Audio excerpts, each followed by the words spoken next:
মনে করুন আপনি এখানে সুন্দর একটা আপনার স্থাপনা নির্মাণ করবেন। এই নির্মাণের আগে আপনাকে কী কী জিনিস মেনটেনেন্স করতে হবে? ফার্স্ট আপনাকে যেটা মেনটেনেন্স করতে হবে আপনার রাস্তা। আপনি যে একটা মেন রোড থেকে আপনার কোনো ভেহিকেলগুলো আপনার মালামাল যাতে সরাসরি রাস্তা থেকে আপনার এখানে আসতে পারে, সিমেন্ট, বালু, ইট, খোয়া এ জাতীয় জিনিসপত্র যাতে আপনার সচরাচর সহজে আসতে যায়, এই জন্য আপনার রাস্তাটাকে আপনাকে তৈরি করে ফেলতে হবে। আমরা এই রাস্তাটা কাজ করতেছি, এটা মেন রোড থেকে একটু ভিতরে, যার কারণে আমাদের রাস্তা এটা তৈরি করতে হচ্ছে। আমি কিন্তু এখনও আমরা স্থাপনাটা নির্মাণ করতে পারিনি, কারণ আমরা স্থাপনা নির্মাণের আগে যে জিনিসটা আমরা লক্ষ্য করব সেটা হচ্ছে যে আমার চলাচলের রাস্তাটা, এটাকে আমি প্রপার মেনটেনেন্স করতে হবে। এটা সংস্কারের পরে আমি কি জিনিসটা লক্ষ্য করব সেটা হচ্ছে যে একটা হচ্ছে যে আমার যে কাজটা ধরবো, এই যে আমরা যে কনস্ট্রাকশন আমরা যে শুরু করার ক্ষেত্রে আমাকে প্রথমে সেফটি এবং সিকিউরিটির জিনিসটা মেনটেন্স করতে হবে। সেটা হচ্ছে যে আপনার স্থাপনার জন্য অনেক ইনস্ট্রুমেন্ট আইটেম, তারপরে হচ্ছে লোহা, তারপর আপনার অনেক যন্ত্রপাতি, এগুলো আপনাকে একটা প্রপার জায়গায় রাখতে হবে। তাহলে কি করতে হবে, একটা সেফটি সিকিউরিটি জায়গা রাখতে হলে আপনাকে ছোটোখাটো একটা সাইটে এরকম একটা ঘর তৈরি করতে হবে। তৈরি করতে গেলে আপনার দেখা গেছে এটা আপনার মজবুত করে সুন্দর করে তৈরি করা হয়েছে, যার কারণে আপনাকে দেখা গেছে 20 থেকে 25,000 টাকার একটা খরচ আছে।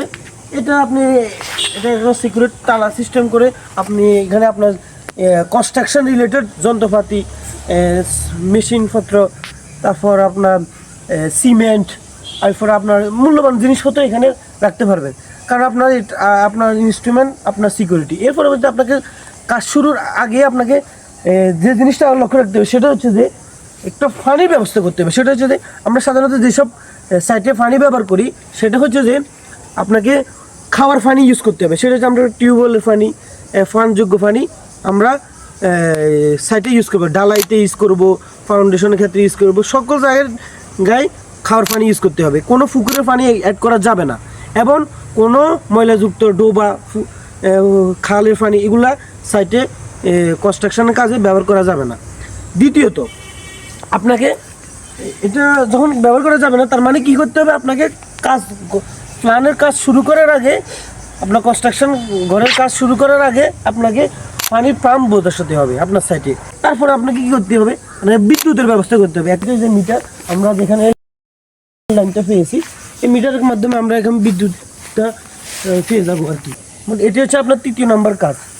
এর পরবর্তীতে আপনাকে কী করতে হবে, একটা সাইডে কাজ শুরু করার আগে এই জিনিসগুলো আপনাকে মেনটেন করতে হবে। তারপরে আমি চাইছি আমরা এখন আবার সেফটি সিকিউরিটির জন্য একটা সাইড ওয়ালটা করে ফেলতেছি।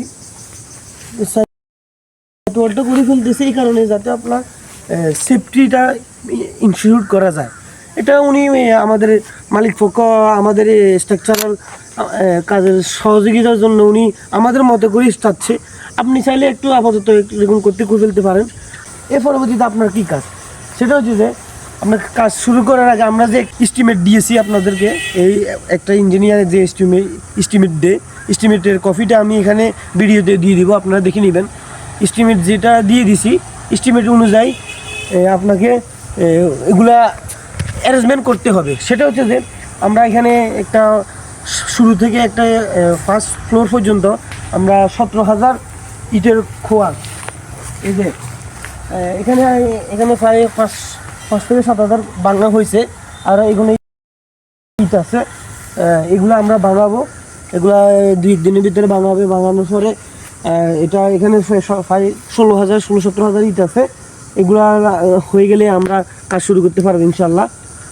ইটগুলো আমরা খোয়া আকারে এরকম কোন আকারে ভাঙবো। এর পরবর্তীতে আমাদের সিমেন্ট লাগবে 400